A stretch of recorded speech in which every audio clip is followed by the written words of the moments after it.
These are two of the key guys, and in addition to Richard Beggs, who was a sound designer that unfortunately could not make it here, but Dan is the composer, and Chris Morley is a director of photography that I shared some of the responsibilities for. And so we would ping back and forth, and generally what I would do is I get stuff like all set up, and I give Chris a call, and he's working on a bunch of stuff for the studio, and then he'd come in and make things better. So anyway, let these guys talk. I've been talking all day. Go ahead, Tom. I need the tool. Yeah, tools to the craft. Now for me, I mean, I've been working on this for 12 years, since 2009 when we kind of rebooted Mad God, because it started in 91. 87 or 88, after whenever RoboCop 2 was done. Yeah, so they had shot like about 2 minutes of some footage and for Mad God, and then abandoned it because you had to go work on Jurassic Park. No. Yeah, and stuff turned digital, so stop motion kind of died for a second there. And it was in around 2008, 2009, we were archiving the studio, some things that were in boxes and stuff, and we saw some footage of Mad God, like 2 minutes, the intro footage of pretty much the blue scene. We've done 20 years earlier. Yeah. 20 years earlier, and we didn't know what it was. We were like, what is this? This looks amazing. And it had a score by Klaus Fluoride, so it was very industrial, and it was like, we're just like, wow, this is amazing. Oh, the Dead Kennedys is sort of. Yeah, the Dead Kennedys, yeah. If you don't know Klaus Fluoride. Yes, that's Also true. known as Jeffrey Lyle, or Lyle Jeffrey. Yeah, so we saw that and we were just like, oh man, what is this? And Phil mentioned, oh, this Mad God project, that's dead. We tried to, do some stuff, but it'd just be too cumbersome. And me and an animator, Randy Link, we decided that we wanted to try to do a shot.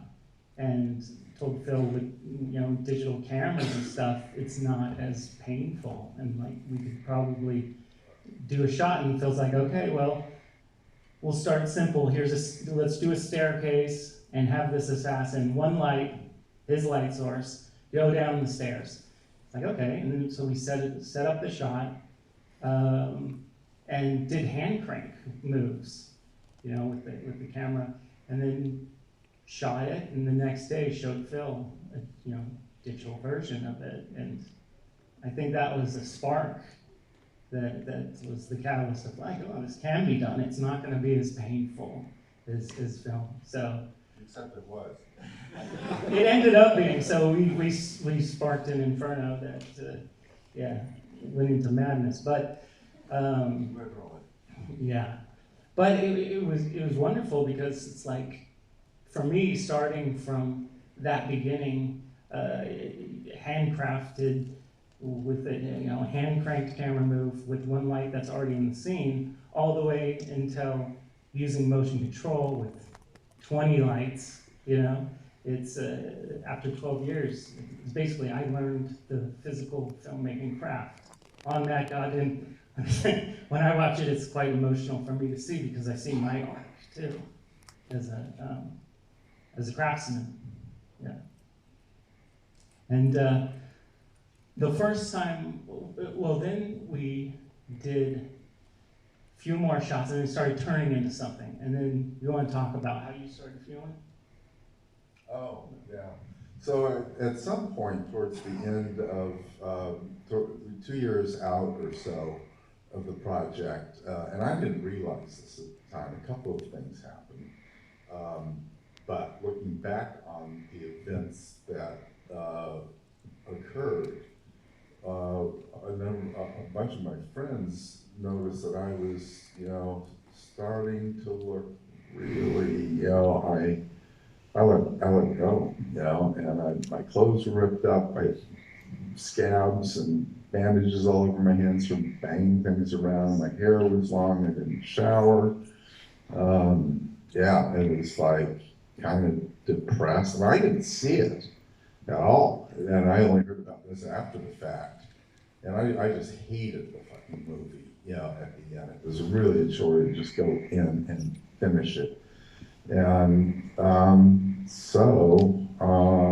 there we were, with this, monster, and I had like a synaptic snap, and I lost my mind, literally, and ended up in a psych ward for a few weeks, and took me months to recover, and recover now. But yeah, these things can take a toll on you. And I don't know if you're aware of Carl Jung's book, The Red Book, which he did. He worked on it secretly for 16 years, and it's beautiful. Taschen does like a really nice version of it. It's a really thick book, and it's all done with beautiful hand lettered. Looks like a Bible, and then beautiful like gold inlaid paintings, and it's just fantastic. And he popped his cork, and working on this thing, because it was about going into the depths of your psyche, and you gotta be careful doing that. But it's not like atypical for creative people that are obsessed and to paint themselves into a corner that's not that great for them. But that was the cost of it. I recovered, so it's cool. So Dan, Yes. music. Well, I think that Klaus Florida actually did me a favor by having a terrible temp that apparently, I didn't hear till long after it, but it was just not, it was kind of the opposite of what I did. I think it was really kind of aggressive and medley, and it's like, it looked like the movie, I mean, it sounded like the movie looked. And I didn't know anything about this, and then Phil just, which is his style, he just sort of gives you stuff, and just. Well, I think what broke the ice was that oh, I did.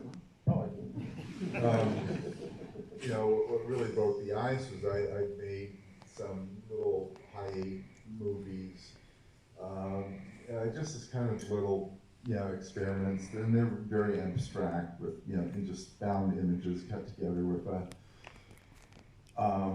soundscape, not so much a score.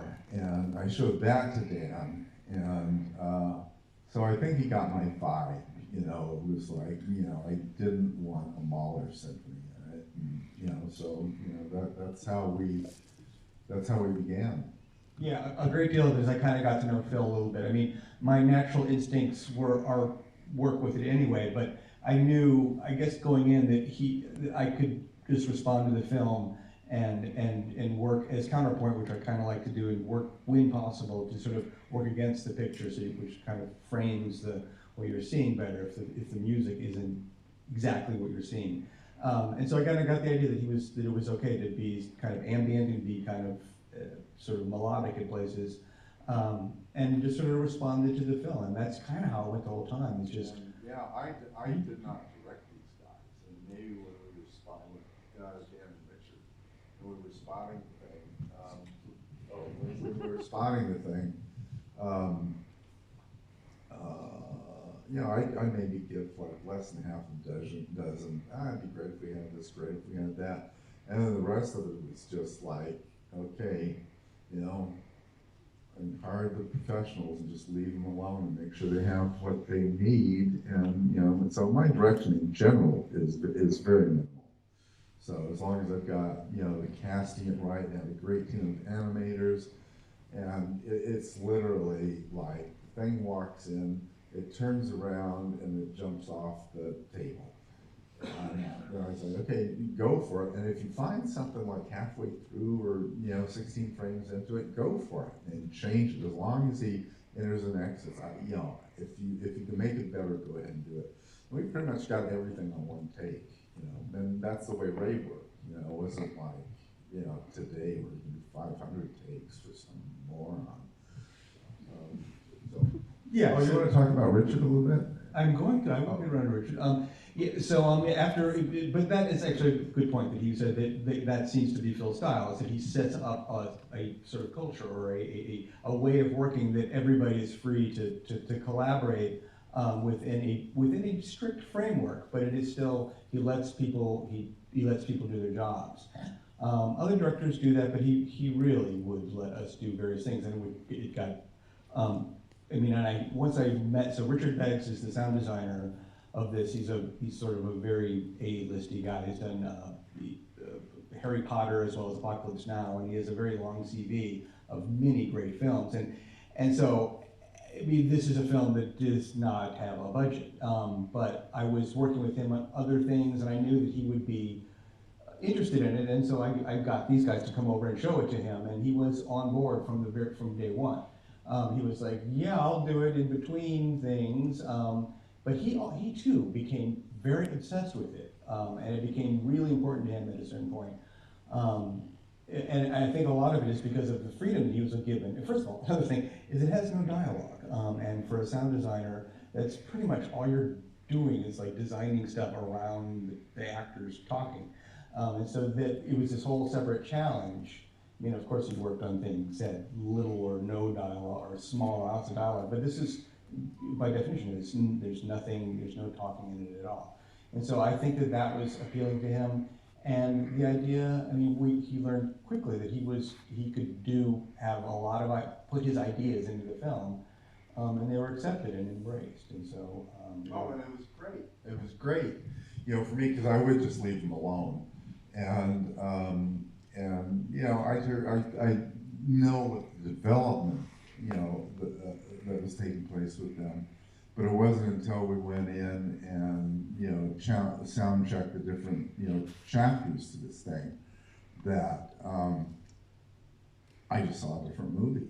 It was like watching somebody else's movie, because sound is 50%. It's 50% picture and 50% sound, and it just transforms everything. And so you can see your own movie. It's like if you're sculpting or drawing something, you have a mirror, and you're looking at the sculpture, and then if you look in the mirror, you just see the opposite reflection. But that helps you break the cycle of just looking at the same thing. If you can see it in flat, it really helps you out a lot.